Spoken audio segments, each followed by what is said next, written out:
ইউরোপে আসার আগে অনেকে বলতো যে এটা নবীর দেশ, আবার অনেকে বলতো আবু জাহেলিয়ার দেশ। তো আমি সৌদি আরব আসার পর থেকে এগুলো খুঁজতেছিলাম যে আসলে আমি জানি নবীর দেশ, কিন্তু অনেকে বলতেছে এটা আবু জাহেলের দেশ। কিন্তু আসার পর থেকে ভাই আমি আর আবু জাহেল খুঁজে পাইনি। রিয়াদ ছিলাম, জেদ্দা ছিলাম, আবু জাহেল খুঁজে পাইনি। কিন্তু আবু জাহেল খুঁজে পাইছি মক্কা আসার পরে, কিছুদিন থাকার পরে। নিজের প্লেটের ভাত বাঙালি নামে কিছু অমানুষদের খাওয়ানোর পরে আমি এগুলো খুঁজে পাইছি যে আবু জাহেল, মানুষ রূপে কিছু আবু জাহেল আছে। এবং যদি অনেক বিশ্রী ভাষায় বলতে যাই তাহলে কিছু মাদার রোড পাবেন আপনার আশেপাশেই থাকে।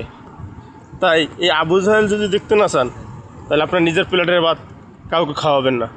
যখনই খাওয়াবেন তখনই আবু জাহেল দেখবেন। যাই হোক, সবাই ভালো থাকবেন, সুস্থ থাকবেন। আল্লাহ হাফেজ।